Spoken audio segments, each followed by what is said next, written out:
Bentley watched as the ball flew over his head. As the ball flew over his head, it went over the fence.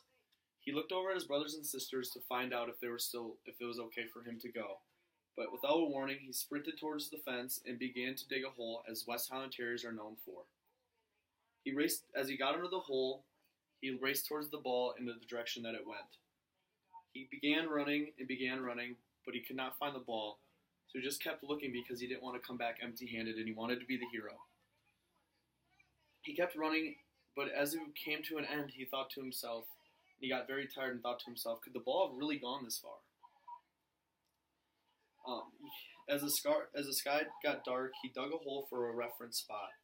And when he got to the reference spot, he dug the hole and went right. As he went right, he started looking for familiar places, and he kept looking. He went through woods and backyards, but still no ball. And he knew that he had a good scent, so he tried smell it out, but he still couldn't find it. He went back to the hole and thought to himself, if he went right, he needs to go left. So he went left this time. And as he went left, things started to get familiar. He saw gardens, he saw beautiful vegetables, he saw flowers, but he still had no scent of the ball. He thought to himself, how could I have not found it yet? He had gone both directions, and so he had no idea what he could do from there. On one side of the hole, it was wider than the other one, so he thought he should follow the wider side.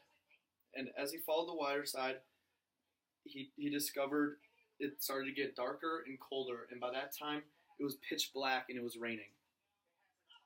So he needed to find a spot where he could sleep overnight and fresh start in the morning just to find the ball so he could get back. He decided to sleep in a hollow log. He slept in a hollow log, and overnight it became very dark and cold, but he knew he had to sleep for just a couple hours to get through the night and then start in the morning. But as he began to sleep, he heard a creepy noise about a half hour into his nap, and that noise was his mom. She was very wet and soft, and first thing he said to her was, "How did you find me?" And she said, "Bentley, I know the smell of you, and I knew exactly. I just had to find the scent, and I would find you." I chose Luke 19:10. For the Son of Man came to seek and to save the lost. When lost, God seeks out. I'm going to say a prayer now. Our Father, who art in heaven, hallowed be thy name. Thy kingdom come, thy will be done, on earth as it is in heaven. Give us this day our daily bread, and forgive us our trespasses, as we forgive those who trespass against us, and lead us not into temptation, but deliver us from evil. Amen.